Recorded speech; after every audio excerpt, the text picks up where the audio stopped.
Deus é bom, amém? E a sua misericórdia dura para sempre. Eu vou ler o texto que está em Romanos, capítulo 8, dos versos 18 a 25. E você também que está nos vendo e ouvindo pela internet, você também pode acompanhar a nossa leitura através da sua própria Bíblia, ok? Verso 18 diz assim: porque para mim tenho por certo que os sofrimentos do tempo presente não podem ser comparados com a glória a ser revelada em nós. Quem pode dizer glória a Deus aqui? Glória a Deus.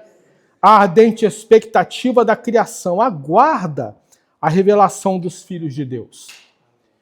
Pois a criação está sujeita à vaidade, não voluntariamente, mas por causa daquele que a sujeitou, na esperança de que a própria criação será redimida do cativeiro da corrupção para a liberdade da glória dos filhos de Deus. Porque sabemos que toda a criação a um só tempo geme e suporta angústias até agora. E não somente ela, mas também nós, que temos as primícias do Espírito. Amém? Amém. Igualmente gememos em nosso íntimo, aguardando a adoção de filhos, a redenção do nosso corpo. Porque na esperança fomos salvos. Ora, esperança que se vê não é esperança. Pois o que alguém vê, como espera? Mas se esperamos o que não vemos, com paciência o aguardamos. Em nome de Jesus. Amém? Vamos orar. Você aí no seu lugar, você que está nos acompanhando, vendo e ouvindo pela internet, que você possa orar também junto conosco. Pai amado, nós te louvamos e te bendizemos por este momento tão sagrado da tua casa em que nós lemos e ouvimos a tua palavra. Te pedimos, ó Deus, que o Senhor venha agora nos abençoar a este que está nos vendo e ouvindo pela internet, que nós sejamos cheios do teu Espírito, para podermos sair daqui hoje diferente de como entramos. E que, Senhor, a tua obra seja feita completa em nós. É o que eu te peço em nome de Jesus. Nos protege aqui neste lugar e acampa os teus anjos ao nosso redor, para que nós não sejamos perturbados por nada, mas que em tudo nós sejamos edificados em nome de Jesus. Amém e amém. Amém, meus irmãos? Amém. Por mais que nós venhamos a dizer que passamos por dificuldades ou nos lembremos de dificuldades, aliás, é muito mais fácil a gente se lembrar das nossas dificuldades do que aquilo que a gente passou de bom. Mas eu tenho certeza que se nós formos pensar, nós vamos dizer que nós podemos admitir, podemos entender de que Deus, em toda a caminhada desse ano, Ele sempre esteve conosco. Amém, gente? Amém. Meus queridos, o que eu quero falar hoje contigo não é sobre as dificuldades que passamos, mas sim aonde a nossa esperança reside e uma esperança para o futuro. Amém? Amém. Amados, nós lemos essa carta de Romanos. Eu quero só fazer uma introdução para você, dizendo que o tema principal desta carta, ou epístola de Paulo, aos crentes que habitavam em Roma, é simplesmente sobre a revelação da justiça de Deus no Evangelho de Jesus Cristo. Paulo escreve sobre a justiça de Deus através do Evangelho, e uma justiça que julga, mas que também salva. Ao mesmo tempo que Deus ele julga o pecado, ele também salva o pecador. E ao mesmo tempo em que ele julga o pecado, ele também manifesta a sua misericórdia sobre a vida daqueles que o temem. Amém? Então nós vemos tanto justiça como também vemos misericórdia. Você que está estudando, né, no nosso semináriozinho, tendo as nossas lições, você vai chegar lá, pode deixar, tá? Você vai chegar no livro de Romanos e vai ser muito bom, ok? Agora, meus queridos, dentro desse contexto de justiça, mas também de misericórdia, nós lemos, sabe o quê? Exatamente o que está escrito no verso 18. Porque para mim, tenho por certo que os sofrimentos do tempo presente não podem ser comparados com a glória que há de ser revelada em nós. Amém? Amém. Não há como você comparar o que você vive hoje, o que eu vivo hoje, com a glória que há de ser revelada no futuro, na tua vida na sua vida e na minha vida. Amém, gente? Agora, vê bem, nós não vemos isso ainda acontecer, correto? Na verdade, se você for pensar bem, essa esperança ela está sendo embutida nos corações desde que Paulo escreveu essa carta até os dias de hoje, em que nós ainda esperamos que essa esperança se realize e se manifeste. Amém? Como disse a Adriane, 2000 anos, né? 2000 anos, mais de 2000 anos, em que o crente em Jesus continua esperando que essa esperança se manifeste na sua vida, na vida da sua igreja. Agora veja, enquanto nós não vemos essa esperança se manifestar concretamente, realmente nós passamos por dificuldades, por lutas, por tristezas. Mas, meu querido, preste atenção, enquanto você e eu, e esse é um dos temas dessa carta, enquanto você e eu mantivermos o nosso foco em Cristo, nós conseguimos ultrapassar todas as adversidades. Amém? Então, a primeira coisa que eu quero te dizer hoje é a seguinte: não importa o que você está vivendo, não importa o que você está vivendo no dia de hoje, mantenha o seu foco em Cristo Jesus. Porque somente assim, mantendo o foco em Jesus, é que nós ultrapassamos as adversidades que a vida joga sobre nós. Ok? E olha, sabe o que acontece? Aí nisso nós vemos o que está escrito em Romanos, capítulo 8, 28. O que está escrito aí? Pode ler junto comigo? Sabemos que todas as coisas, cooperam para o bem daqueles que amam a Deus, daqueles que são chamados segundo o seu propósito. Você ama a Deus, meu irmão e minha irmã? Você que está nos ouvindo e vendo, você ama a Deus? Ama? Então, se você ama a Deus, significa que todas as coisas, todas, sejam elas boas, sejam elas ruins, sejam elas boas ou difíceis, todas as coisas que acontecem com a sua vida cooperam e cooperarão sempre para o seu bem. Amém, gente? Todas elas. Amados, agora vamos partir para um lado mais espiritual. Espiritualmente, toda a criação anseia, toda ela, tanto a natureza criada por Deus, quanto a humanidade criada por Deus, toda ela anseia pela completa libertação do peso do pecado. Amados, por causa da maldição que foi jogada na natureza e na raça humana por causa do pecado de Adão, toda a criação, seja a natureza que nós vemos, sejamos nós ansiamos no nosso íntimo pela libertação do peso do pecado nas nossas vidas.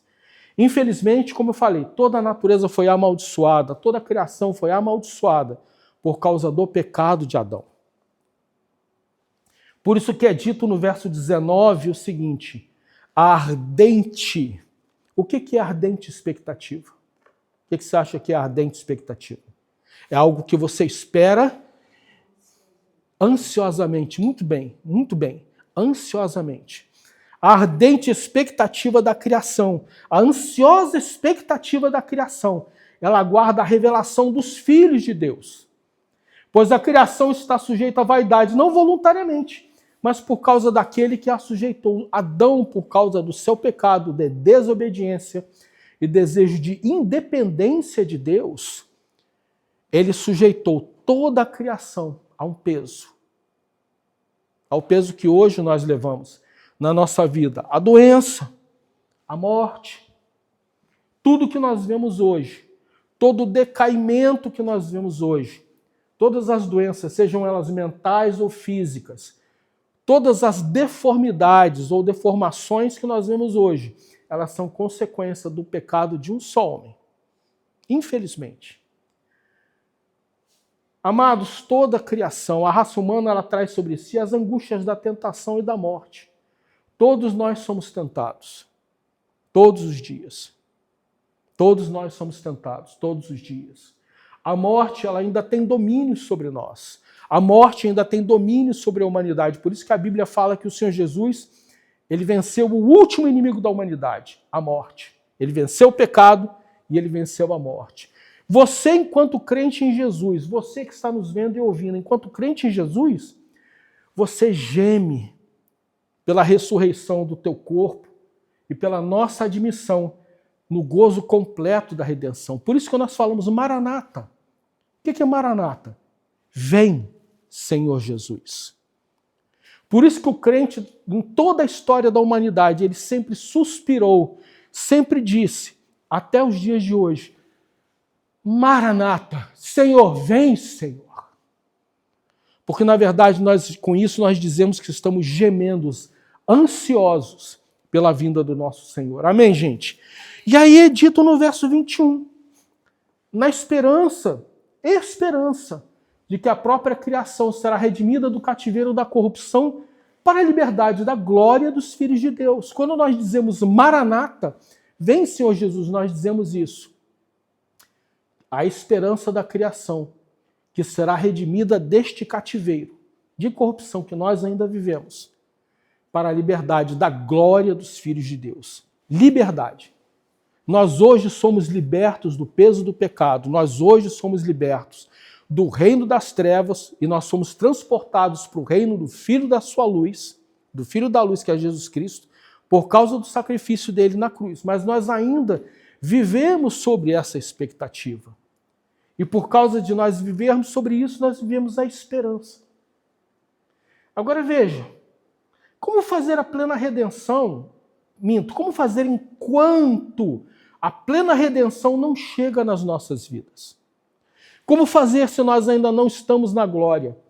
Como fazer se o Senhor Jesus ainda não apareceu nas nuvens em glória e majestade, montado num cavalo branco, vindo com a miríade dos anjos para resgatar os seus, para nós termos um encontro com o Senhor nos ares? Como nós podemos fazer? Está escrito no verso 24.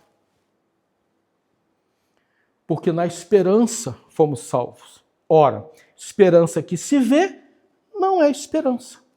Pois o que alguém vê, como espera?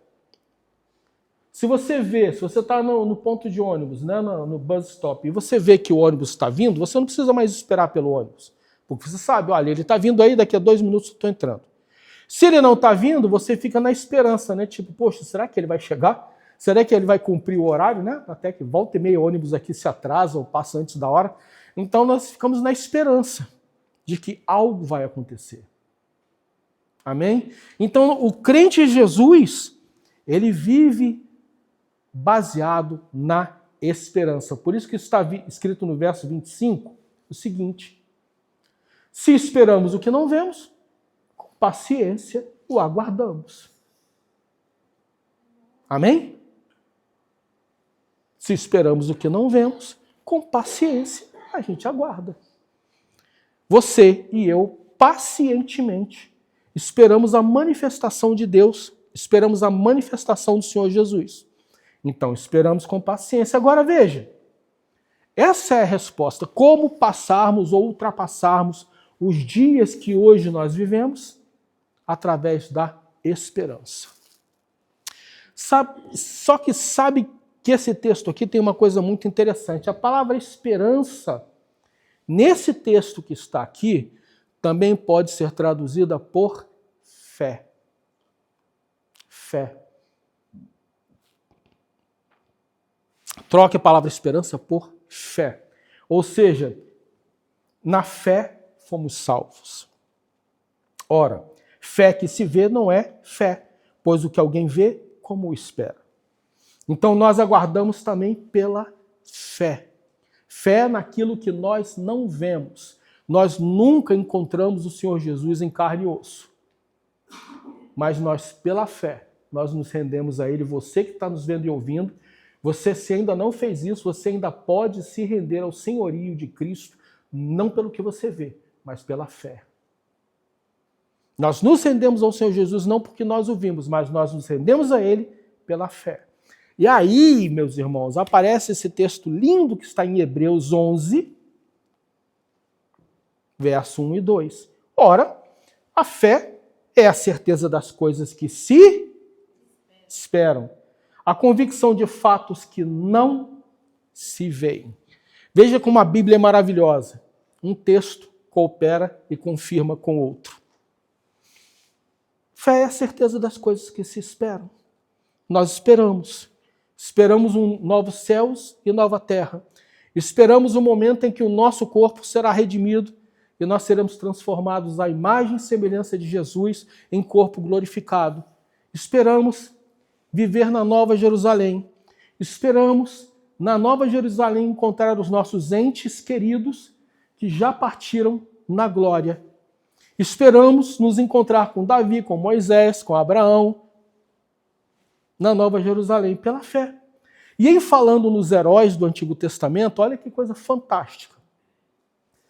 Todos os heróis do Antigo Testamento, todos eles, sem exceção, morreram sem ver o cumprimento da promessa do Messias. Todos eles. Você já parou para pensar nisso? Você, de uma certa maneira, pelo amor de Deus, você teve uma chance superior a todos os heróis do Antigo Testamento, incluindo Davi, Moisés, Salomão, enfim, Josué, todos os profetas. Sobre você caiu uma escolha, ou caiu algo superior a que todos eles viveram. Você teve a chance de ouvir falar de Jesus Cristo, o Messias, o Filho de Deus. Eles apenas viram lá no futuro. Que no futuro isso aconteceria. Que no futuro o Messias chegaria. Mas eles não viram isso acontecer. Olha que coisa maravilhosa. Mas sabe, em Hebreus 11:13, diz isso que ali, todos eles morreram na fé, sem ter obtido as promessas. Para eles foram promessas, para nós as promessas foram cumpridas em Jesus. Vendo-as, porém, de longe, saudando-as. Veja que coisa maravilhosa, mesmo eles não tendo visto isso acontecer. Eles com alegria, eles saudaram as promessas. Mesmo sendo promessas. Eles saudaram as promessas. E confessando e saudando-as, confessaram que eram estrangeiros e peregrinos sobre a terra. Sabe por quê? Todo aquele que tem um encontro pessoal com Deus, todo aquele que conhece Jesus Cristo como Senhor e Salvador, entende que este mundo onde nós vivemos, isto eles entenderam. Eles viram lá no futuro, olha, não é aqui, eu não vou ver isso, eu vou morrer, eu sei que vai acontecer lá no futuro. O Messias virá, não no meu tempo, mas lá no futuro. Mas eles, mesmo assim, eles entenderam, sabe o quê? Este mundo aqui, em que eu vivo, é apenas um hall de entrada. É apenas uma passagem para a vida eterna ou não. Então eles entenderam isso. Que este mundo é apenas uma porta de passagem. Eles entenderam por quê? Porque eles visualizaram as promessas que Deus deu para eles, porque Deus é fiel. Amém? Se Deus prometeu, Ele vai cumprir. Então eles confessaram que eram estrangeiros e peregrinos. Nós, todo crente em Jesus, ele confessa que é estrangeiro e é peregrino nesta terra. Você que está nos vendo e ouvindo, se você confessou a Jesus como Senhor e Salvador, você é um peregrino e um estrangeiro nessa terra, não importa onde você viva. Nós aqui, né, na Inglaterra, nós somos estrangeiros aqui, somos imigrantes. Mas pode ser que você ainda viva no Brasil, ou no seu próprio país, sei lá, mas você é tão peregrino e tão imigrante quanto nós somos. E nós que vivemos aqui na Inglaterra somos. Você apenas está aqui só de passagem. Amém, gente? Olha que glória. Você está aqui só de passagem. Não é para você viver aqui. Por isso que em 2 Pedro 3,13 está escrito o quê? Leia junto comigo. Esperamos novos céus. Leia comigo. Esperamos novos céus e nova terra, onde habita a justiça. Você que foi injustiçado em algum momento da sua vida, você que foi deixado para trás em algum momento da sua vida, Você que foi desprezado ou desconsiderado em algum momento da sua vida, você que hoje enfrenta enfermidades e não consegue talvez tratamento, todos os que sofreram qualquer tipo de injustiça, seja ela qual for, nos novos céus e na nova terra habitará a justiça. Em Apocalipse, não está dito que Deus habitará juntamente com os seus na Nova Jerusalém. Está escrito em Apocalipse que na cidade a cidade não precisará fechar as portas. Está escrito que o sol da justiça habitará no meio do seu povo e eles serão o seu povo e ele será o seu Deus. E você vai estar lá junto comigo em nome de Jesus. Amém, gente? Amém. Por isso que a Santa Ceia também é uma chamada à esperança. A Santa Ceia é um memorial que ainda esperamos novos céus. Na Santa Ceia nós celebramos a morte do Senhor, mas na Santa Ceia nós também comemoramos a sua ressurreição, porque se Jesus ressuscitou, você também vai ressuscitar. Amém? Se você morrer antes do Senhor Jesus voltar, você vai ressuscitar. Por quê? Porque Ele ressuscitou ao terceiro dia. Amém, gente? Então ela também, ou nela também, nós celebramos esperança. Na Santa Ceia nós celebramos também a esperança de novos céus e nova terra, onde habita a justiça. Por quê? Porque nós haveremos de participar de uma grande mesa na glória, com todos aqueles que morreram antes de nós. Amém?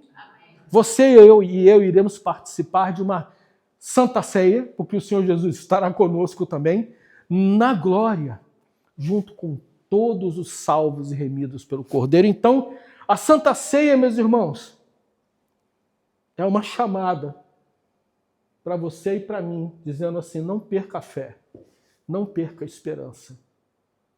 Não perca a fé, não perca a esperança, porque aquele que prometeu é fiel. Amém? Amém. Não perca a fé, não perca a esperança. Por mais que você ainda esteja passando por dificuldades ou doenças, enfermidades, seja lá o que for, não perca a esperança, porque aquele que prometeu é fiel. E mesmo que o nosso corpo ele envelheça, mesmo que o nosso corpo, né, em certo sentido, apodreça, mesmo que nós venhamos a morrer e sermos enterrados, ainda assim, mesmo na morte, essa esperança ainda é viva. Porque aquele que prometeu é fiel. Amém?